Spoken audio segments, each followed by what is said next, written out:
Bismillahirrahmanirrahim. Assalamualaikum warahmatullahi wabarakatuh. Waalaikumsalam warahmatullahi wabarakatuh. Selamat siang adik-adik semua. Siang. Bagaimana kabar kalian hari ini? Baik. Pertemuan kelima ini sesuai dengan RPS yang sudah saya buat, rancangan pembelajaran semester berkaitan dengan konsep kepemimpinan. Ada yang tahu konsep kepemimpinan atau pemimpin itu seperti apa? Silakan.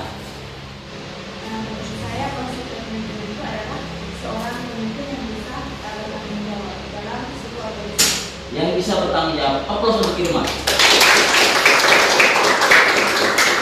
Yang laki-laki ada? Silakan. Apa itu kepemimpinan menurut kamu? Dia orang yang dapat dipercaya dan dapat menjaga amanah yang diberikan dari para bawahannya.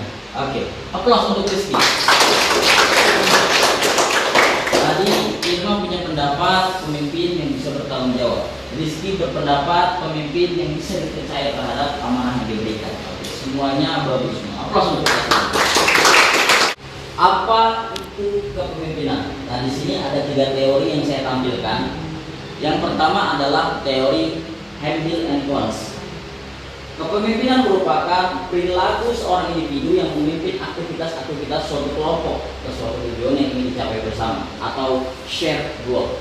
Yang kedua, menurut Roach and Bailey, proses mempengaruhi aktivitas-aktivitas sebuah kelompok yang diorganisasikan ke arah pencapaian tujuan tertentu. Dan yang terakhir adalah menurut Jacob and Jacques, sebuah proses memberi arti, pengaruh yang berarti terhadap suatu usaha kolektif, usaha bersama, dan yang mengakibatkan kesediaan untuk melakukan usaha yang diinginkan untuk mencapai sasaran tertentu. Selanjutnya adalah perkembangan teori kepemimpinan transformasional. Oke, di sini ada 2 teori yang saya tampilkan. Yang pertama menurut Weber dan yang kedua menurut Burns. Weber menyampaikan teori kepemimpinan transformasional merupakan otoritas para pemimpin karismatik bergantung pada kualitas luar biasa yang mereka miliki yang membuat mereka menonjol pada yang lain. Para pemimpin ini sering muncul di masa krisis dan mempengaruhi orang lain untuk mengikuti mereka. Kemudian menurut Burns, kepemimpinan transformasional merupakan proses mempengaruhi sehingga terjadi perubahan besar terhadap sikap, nilai, dan kepercayaan yang diinternalisasikan pada tujuan organisasi dan visi pemimpin itu sendiri. Dikarenakan pengikut harus mencapai kinerja dan harapan yang sewajarnya. Artinya, menurut Burns, pemimpin transformasional itu dikarenakan harus ada outputnya dulu, harus ada hasilnya dulu, baru dia dinyatakan pemimpin yang berpengaruh. Bukan hanya dia bisa bicara, tapi ketika dia bicara, semua anggota itu bisa merubah sikapnya, merubah nilai-nilai kehidupannya, bahkan kepercayaannya. Berikut adalah video contoh untuk konsep kepemimpinan. Saya akan putar, silahkan diperhatikan dan disaksikan secara seksama.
Yaitu tadi konsep kepemimpinan yang pertama adalah seorang pemimpin harus memahami situasi. Yang kedua, pemimpin itu harus menjadi pelindung, paham kesedihan, kegundah gulanaan anggotanya, dan yang ketiga harus memiliki ide cemerlang. Di sini ada ilustrasi ember yang memiliki air penuh atau ember yang berisikan air penuh, hingga kalau kita lihat tumpah-tumpah dia. Ya. Nah, di sini mengilustrasikan bahwa wadah itu adalah organisasi atau lembaga. Nah, pemimpin adalah setetes air yang tumpah pertama kali dan diikuti air-air lainnya adalah anggotanya. Ketika air itu mencapai penuh dengan berbagai aktivitas, berbagai kegiatan, berbagai ide gagasan yang sudah disampaikan dalam organisasi tersebut, ya, pasti dia akan mengalami seperti ini, tumpah, keluar airnya karena berlebihan. Hal itu juga dapat melihat apakah air itu makin hari makin jernih atau makin hari makin keruh. Ketika pemimpin membawa pengaruh yang baik, maka air tersebut akan terus jernih. Tapi kalau dia ember tersebut ditaruh di luar untuk ternyata kotor, seperti layaknya pemimpin memiliki gagasan yang buruk, attitude yang buruk, sikap yang buruk, pengaruh yang buruk, maka akan membawa dampak yang buruk juga terhadap organisasi. Artinya, pemimpin menentukan organisasi itu akan berhasil, akan baik outputnya, atau akan buruk outputnya. Keruh jernih tergantung kalian para calon pemimpin. Kepemimpinan transformasional. Selanjutnya adalah di sini ada teori Olga Epitropika dalam karya Junaidah. Kepemimpinan transformasional dalam organisasi itu ada 6 hal penting yang disampaikan. Yang pertama adalah kinerja organisasi. Pemimpin transformasional harus memperhatikan kinerja organisasi. Karena apa? Secara signifikan pemimpin itu berpengaruh bagaimana anggotanya bisa bekerja dengan baik. Yang kedua, orientasi pasar dan kepuasan. Pemimpin itu harus secara positif mengkoneksikan apa laba atau keuntungan yang diperoleh oleh organisasi dan apa kepuasan para stakeholder. Seperti contohnya kalian ikut di organisasi NU Nahdlatul Ulama. Kemudian yang ketiga adalah komitmen. Membangkitkan komitmen para anggotanya terhadap organisasi. Satu tujuan bersama, satu kegiatan yang sama untuk hal yang positif bersama. Kemudian yang keempat adalah kepercayaan. Meningkatkan kepercayaan pekerja dalam manajemen dan perilaku keseharian organisasi.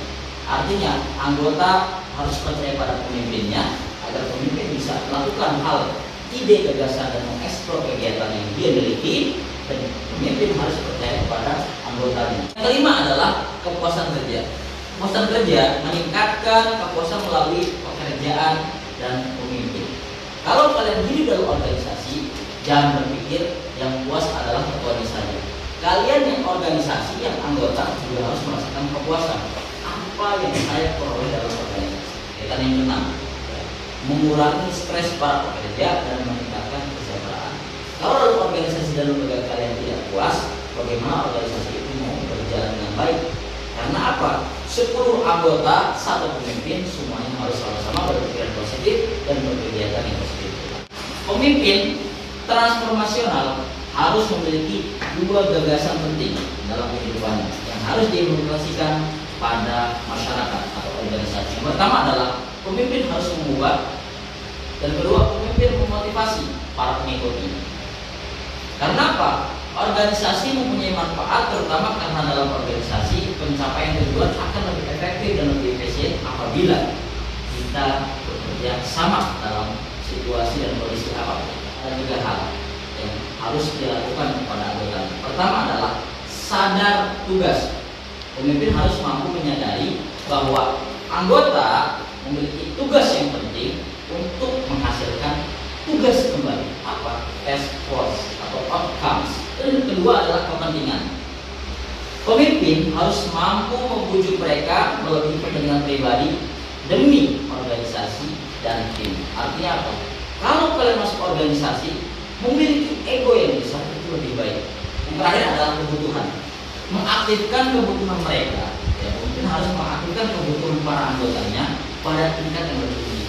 Jadi perkuliahan kita, manajemen organisasi dan kelembagaan Islam 2 berkaitan dengan konsep kepemimpinan ini sampai di sini saja. Dan jika ada pertanyaan, silahkan disampaikan. Karena kita akan bertemu kembali di pertemuan ke-6 pada mata kuliah ini. Baik, jika ada yang ingin bertanya, silahkan disampaikan. Angkat tangannya, kemudian berdiri dan sebutkan nama. Oke, silahkan berdiri, sebutkan nama dan apa pertanyaan. Saya isi Pak. Pertanyaan saya, jikalau pemimpin sudah berkemauan seperti ini, kemudian ada anggota yang kurang setuju dengan pendapat pemimpin tersebut, apa tindakan yang harus kita lakukan untuk meyakinkan para anggota ini yang tidak yakin? Oke, baik, terima kasih. Ketika seorang pemimpin ya, memiliki ide atau gagasan, tapi anggotanya tidak setuju, atau beberapa anggotanya tidak setuju. Ingat, ini beberapa anggota, bukan keseluruhan, bukan semuanya. Bagaimana anggota yang lain yang meyakini? Kalau ide pemimpin tersebut itu bagus. Nah, tadi ya, pemimpin itu harus mampu mengubah, atau kita punya komitmen bersama dan kepercayaan terhadap seorang pemimpin.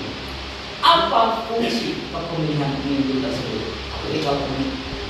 Apalagi kalau pemimpin tersebut dipilih secara demokrasi. Artinya itu kehendak rakyat, kehendak anggota, atau milik bersama. Kecuali pemimpin tersebut dipilih oleh pemimpin di atasnya. Contoh, kalau di sini kampus ada rektor, ada dekan, ada kajur dipilih oleh dekan, dipilih oleh rektor. Nah, artinya apa? Tidak ada sisi demokrasi, hanya karena kepemimpinan vertikal saja. Ketika anggota ada yang tidak percaya, maka fungsinya adalah kepercayaan tadi, ya, dan komitmen bersama yang kalian miliki itu harus dihadirkan. Terutama kepercayaan. Ketika kalian percaya terhadap pemimpin, maka pemimpin pun harus percaya kepada anggota. Ketika ada ide gagasan yang tidak sesuai, maka kita bisa diskusikan secara bersama. Apakah tidak sesuai yang tersebut? Ketika itu baik, apakah kita salah untuk menerima kebaikan tersebut? Ketika kita buruk, apakah kita tidak bisa mengubah hal yang buruk itu menjadi lebih baik? Itu maksud dari kenapa pemimpin harus bisa mengubah dan memotivasi anggotanya atau pemimpin. Sekarang saya minta kalian berdiri semua. Ketika kalian sudah berdiri, ya, pegang tangan kalian di depan dada kalian. Ya, oke, sudah semuanya. Sekarang silakan kalian ikuti saya. Saya calon pemimpin di masa yang akan datang. Pastinya saya akan memimpin dengan jujur, adil, dan dapat dipercaya. Akan memimpin organisasi Minimal tahun 2030. tahun 2030. Oke, aplaus untuk kita semua.